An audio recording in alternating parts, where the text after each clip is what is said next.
안녕하세요.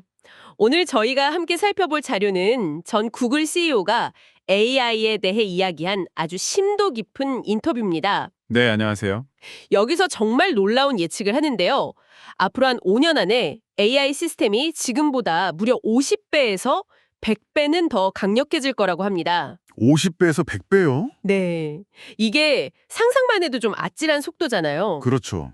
이 엄청난 발전이 과연 인류에게 축복일지 아니면 우리가 감당 못할 어떤 재앙의 시작일지 오늘 그 가능성을 좀 깊게 들여다보려고 합니다. 맞습니다. 이게 그냥 막연한 예측이 아니라 AI 기술의 정말 최전선에 있는 사람의 구체적인 경고와 또 희망을 담고 있거든요. 네. 그래서 오늘 저희는 이 자료를 바탕으로 AI가 만들어낼 그림자를 먼저 좀 보려고 합니다.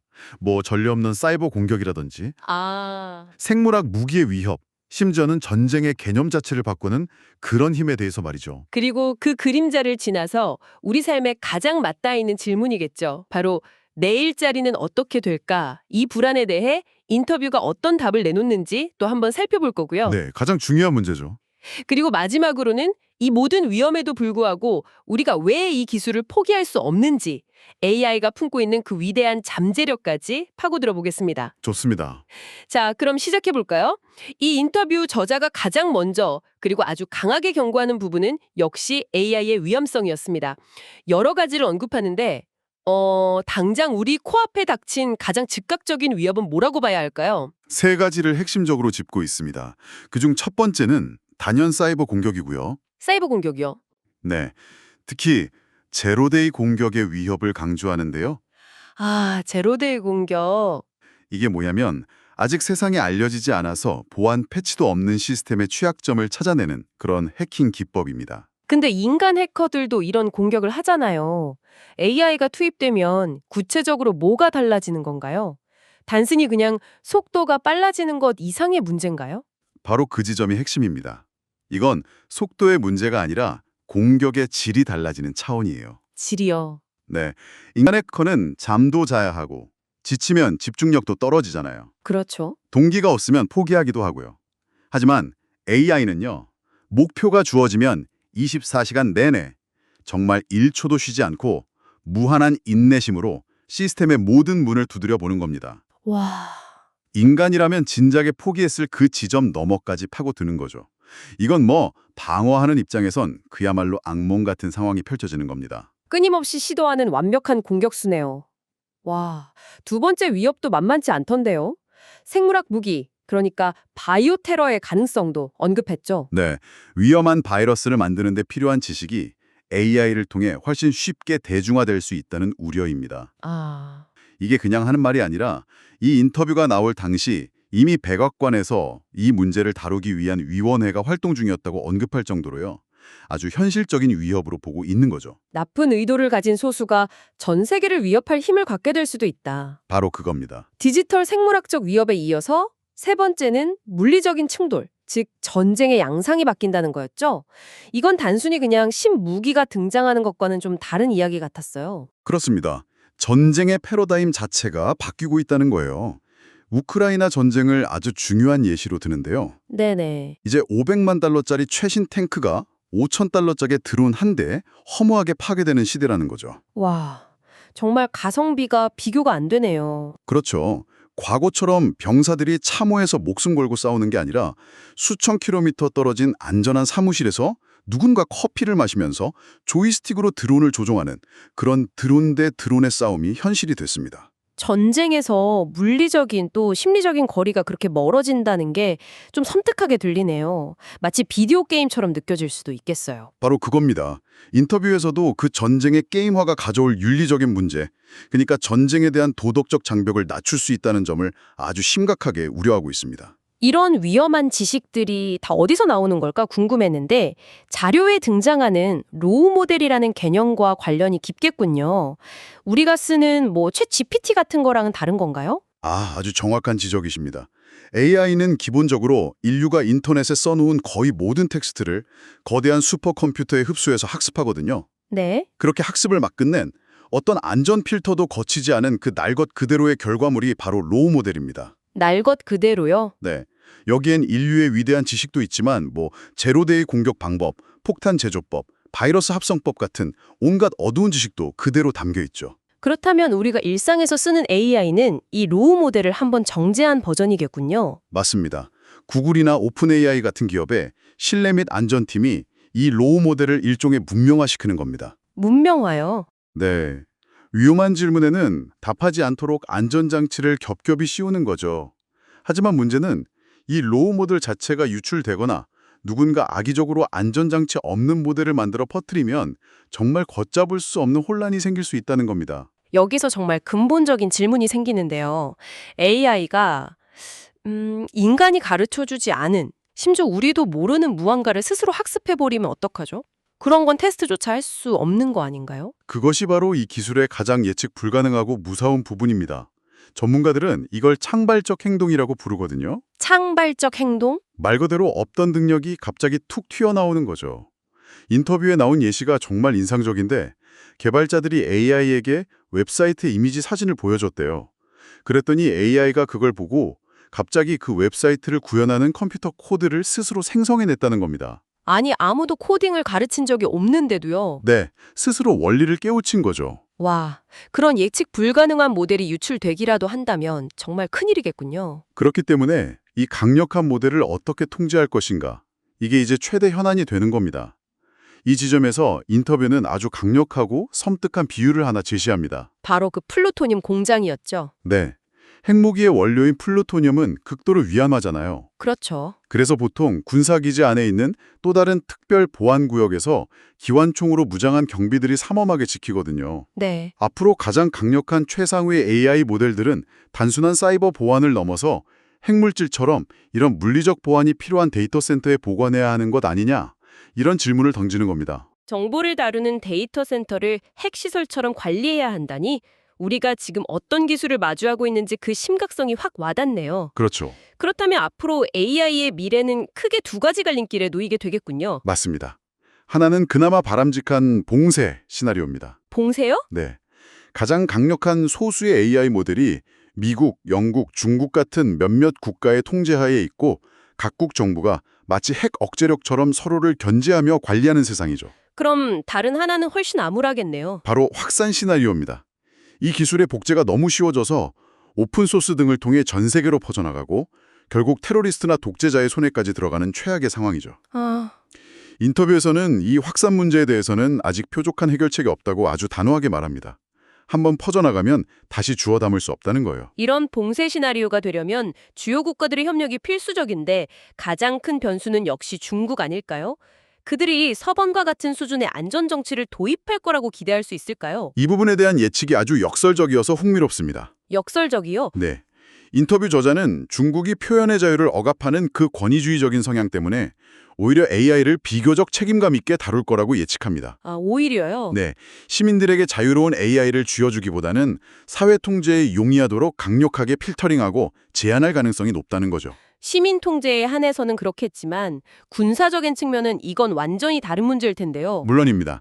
그 점은 명확히 선을 긋습니다. 역사적으로 모든 강력한 신기술은 예외 없이 무기화되었거든요. 그렇죠. AI 역시 마찬가지일 것이고 중국이 AI를 활용한 군사 무기 개발을 최고 속도로 추진할 거라는 건 의심의 여지가 없는 기정사실로 봐야 한다고 가정합니다. 자, 이렇게 거대한 안보 위협에 대해 이야기하다 보니 자연스럽게 다음 질문으로 넘어가게 되네요. 이런 엄청난 기술이 사회에 들어왔을 때 우리 개개인에게 가장 먼저 와닿는 건 역시 내 직업은 괜찮을까 하는 불안감이거든요. 네, 그렇죠. 이 부분에 대해 인터뷰가 내놓은 답은 정말 의외였습니다. 한 200년 전 산업혁명 때 기계를 부수던 러다이트 운동부터 반복된 질문이죠. 그런데 이 인터뷰의 저자는 놀랍게도 AI 때문에 일자리가 줄어드는 게 아니라 오히려 더 많아질 것이라고 단언합니다. 잠깐만요. 일자리가 더 많아진다고요? 이건 우리가 보통 듣는 이야기와는 정반대인데요. 대부분은 대규모 실업을 걱정하잖아요. 맞아요. 그 거대한 자동화의 물결을 상쇄할 만큼 뭔가 강력한 근거가 있나요? 아주 날카로운 질문입니다. 물론 저자도 이 주장이 논란의 여지가 있다는 걸 알지만 두 가지 강력한 거시적 흐름을 근거로 제시합니다. 네. 첫째는 대부분의 선진국이 겪고 있는 인구 감소 문제입니다. 아, 인구 감소. 아시다시피 젊은 노동 인구는 줄고 부양해야 할 고령층은 급격히 늘고 있죠. 소수의 젊은 세대가 이 거대한 사회를 유지하려면 한 사람당 생산성이 지금과는 비교도 안 될 만큼 폭발적으로 높아져야만 합니다. 그렇죠. AI가 바로 그 생산성 증폭을 위한 최고의, 어쩌면 유일한 도구가 될 거라는 겁니다. 그러니까 AI가 우리 일자리를 뺏는다는 공포에서 벗어나서 인구가 줄어드는 사회를 AI 없이 어떻게 유지할 것인가, 이런 완전히 새로운 관점으로 문제를 봐야 한다는 거군요. 정확합니다. 이건 정말 중요한 패러다임의 전환이네요. 네, 그리고 두 번째 근거는 역사적 경험입니다. 과거 아시아의 값싼 노동력을 활용하던 기업들이 현지 인건비가 오르자 어떻게 했나요? 공장으로 옮기거나? 공장을 철수하기보다는 로봇 자동화 설비에 투자해서 생산성을 유지했죠. AI도 마찬가지로 인간의 노동력을 불필요하게 만들기보다는 오히려 인간의 노동을 더 가치 있고 생산적으로 만들어주는 보완제 역할을 하게 될 거라는 논리입니다. 알겠습니다. 총 일자리 수가 줄지 않을 거라는 주장은 이해가 갑니다. 하지만 일자리의 종류에는 엄청난 지각 변동이 있겠죠. 어떤 일자리가 사라지고 또 어떤 기회가 생겨날 거라고 보나요? 당연히 큰 변화가 있을 겁니다. 예를 들어 밤새 CCTV 화면을 멍하니 지켜봐야 하는 보안 요원처럼 지루하고 반복적인 업무는 AI가 훨씬 잘하겠네요. 그렇죠. 자동화될 가능성이 높겠죠. 반면 할리우드 같은 창작 산업에서는 아주 흥미로운 변화를 예측합니다. AI가 비싼 세트 제작이나 특수분장 비용을 획기적으로 낮춰서 독립영화 제작자들에게 더 많은 기회를 줄 수 있지만 영화의 핵심인 스타 배우나 천재 감독, 유능한 제작자의 가치는 오히려 더 높아질 거라는 거죠. 그럼 자동화로 인해서 일자리를 잃은 사람들은 어디로 가야 할까요? 바로 그 지점에서 이 인터뷰는 새로운 기회를 봅니다. 현재 미국 사회는 숙련된 기술자가 부족해서 인프라 건설에 어려움을 겪고 있고요. 네. 고령화 사회가 되면서 노인들을 돌볼 개인관리 인력은 턱없이 부족합니다. 즉, 일자리의 소멸이 아니라 인간의 손길과 실제 상호작용이 꼭 필요한 분야로의 대이동이 일어날 거라고 예측하는 거죠. 이런 전망은 많은 기술업계 리더들이 주장하는 기본소득, UBI 개념과는 완전히 배치되는 것 같은데요? 맞습니다. AI가 모든 부를 창출할 테니 사람들은 일하지 않고 돈을 받으며 살아도 된다. 이 주장에 대해선 어떻게 생각하나요? 그 지점을 아주 강하게 비판합니다.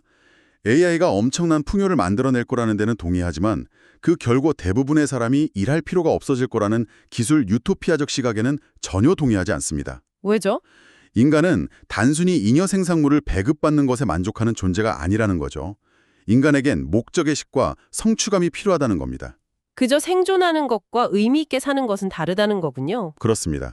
예를 들어 AI가 변호사의 단순 서류 작업을 모두 자동화해 준다고 해서 변호사라는 직업이 사라질까요? 아닐 거라는 겁니다. 오히려 변호사들은 그 남는 시간에 더 복잡하고 정교한 법률 서비스를 개발하거나 새로운 분야의 법률 시장을 개척해낼 겁니다. 그렇겠네요. 자료에서 F1 경주를 예로 든 게 아주 적절한데요. 만약 로봇이 운전하는 F1 경기가 열린다면 우리가 그걸 보러 갈까요? 아마 아닐 것 같네요. 우리는 인간 드라이버의 한계에 도전하는 그 드라마와 스토리에 열광하는 거니까요. 로봇이 인간보다 빠른 건 뭐 당연하잖아요. 바로 그겁니다. 우리는 로봇의 완벽함이 아니라 인간의 불완전한 투쟁과 성취에 감동합니다. 이것이 AI 시대에도 인간의 일이 사라지지 않을 거라는 주장에 아주 인문학적인 근거인 셈이죠. 자, 이제 논의의 마지막 단계로 넘어가 보겠습니다. 이렇게 AI의 온갖 무서운 위험들을 모두 설명한 뒤에 인터뷰 저자가 밝힌 자신의 진짜 두려움은 정말 예상 밖의 대반전이었습니다. 맞습니다. 듣는 사람의 허리를 찌르는 대목이죠. 그의 가장 큰 두려움은 AI 그 자체가 아니었습니다. 네. 오히려 우리가 AI를 너무 두려워한 나머지 기후변화, 불치병, 빈곤 같은 인류의 시급한 문제들을 해결할 수 있을 만큼 충분히 빠르게 AI를 도입하지 못하게 되는 것, 이야말로 자신의 가장 큰 두려움이라고 고백합니다. 와, 그건 정말 강력한 관점의 전환이네요. 기술 자체의 위험보다 그 기술을 쓰지 않음으로써 발생하는 기회비용이 더 큰 위험일 수 있다. 바로 그 말입니다. 그렇다면 그가 꿈꾸는 AI의 긍정적인 미래, 우리가 놓치지 말아야 할 그 위대한 잠재력은 구체적으로 어떤 모습인가요? 두 가지 압도적인 비전을 제시합니다. 첫째는 교육입니다. 교육이요? 전 세계 모든 아이에게 그 아이의 언어와 문화, 학습 속도에 완벽하게 맞춰진 개인 교사를 AI로 제공하는 세상을 상상해보라는 겁니다. 모든 아이를 위한 개인 맞춤형 소크라테스네요. 이건 단순히 교육의 효율을 높이는 차원을 넘어서 부모의 경제력이나 국가의 발전 수준에 따라 발생하는 교육 불평등 문제를 근본적으로 해소할 수 있는 열쇠가 될 수도 있겠는데요? 정확합니다. 가난한 나라의 외딴 마을에 사는 아이도 실리콘밸리의 최고 부유층 자녀와 동등한 수준의 지적 자극을 받으면서 자신의 잠재력을 최대한으로 끌어올릴 수 있는 세상, 그것이 AI가 가져올 수 있는 첫 번째 혁명입니다. 정말 꿈만 같은 이야기입니다. 두 번째 비전은 의료 분야였죠. 네. 현재 인간 의사가 세상에 쏟아지는 모든 최신 의학 논문과 치료법을 전부 파악하는 건 물리적으로 불가능하거든요. 그렇죠. 하지만 AI 의사 보조 시스템은 가능하죠. 이 시스템은 단순히 의학 정보만 검색해주는 걸 넘어서 환자의 유전 정보, 생활 습관, 현재 복용 중인 다른 약, 와, 심지어 환자의 의료보험 상태나 현재 병원에 있는 의약품 재고 상황까지 실시간으로 모두 고려해서 지금 이 순간 이 환자에게 적용 가능한 최적의 치료법을 여러 개 제안해 줄 수 있습니다. 이건 의사를 대체하는 게 아니라 의사에게 슈퍼컴퓨터급 두뇌를 하나 더 달아주는 거네요. 진단의 정확성을 높이고 실수를 줄여서 수많은 생명을 구할 수 있겠어요. 바로 그겁니다. 의사는 AI가 제안한 옵션들 중에서 최종 결정을 내리는 더 인간적인 역할에 집중할 수 있게 되죠. 네. 인터뷰는 이렇게 강조합니다. 단지 교육과 의료, 이 두 가지 문제만 전 세계적으로 해결해도 인류의 평균 지능과 건강 수준을 한 단계 끌어올리고 우리가 수십 년간 꿈꿔왔지만 불가능하다고 여겼던 세상을 만들 수 있다는 엄청난 비전을 제시하는 겁니다. 자, 그럼 이 모든 논의가 우리에게 의미하는 바는 무엇일까요? 우리는 AI의 무서운 잠재력부터 사회와 일자리를 뒤흔들 힘, 그리고 인류의 난제를 해결할 수 있다는 위대한 희망까지 그야말로 극과 극으로 가는 여정을 함께했습니다. 결국 핵심은 인간의 역할로 귀결되는 것 같습니다. 이 자료가 시종일관 분명히 하는 것은 AI가 IQ 1000을 가질 수는 있어도 인간의 가치관이나 지혜, 도덕적 판단 능력은 없다는 사실입니다. 그렇죠. AI는 선악을 구분하지 못하는 역사상 가장 강력한 도구일 뿐이라는 거죠. 그 도구를 어떻게 사용할지, 어떤 가치를 부여할지는 전적으로 우리 인간의 몫으로 남아있다는 겁니다. 마지막으로 청취자 여러분께 질문 하나를 던지며 마무리하고 싶습니다. 자료에서는 우리가 만약의 사태에 대비해 AI의 전원을 꺼야 할 몇 가지 순간들에 대해 언급합니다. 예를 들어 AI가 스스로를 개선하는 속도를 우리가 더 이상 통제할 수 없게 될 때, 또는 인간이 이해할 수 없는 그들만의 언어로 소통하기 시작할 때처럼 말이죠. 네. 하지만 여기서 진짜 질망이 생깁니다. 이 기술이 우리 사회의 의료, 교육, 경제, 국방 시스템에 공기처럼 깊숙이 통합되어 버린 미래에 정말 필요하다면 우리는 과연 그 전원 플러그를 뽑을 수 있는 결단력과 능력을 갖추고 있을까요? 어쩌면 그땐 이미 너무 늦은 건 아닐까요?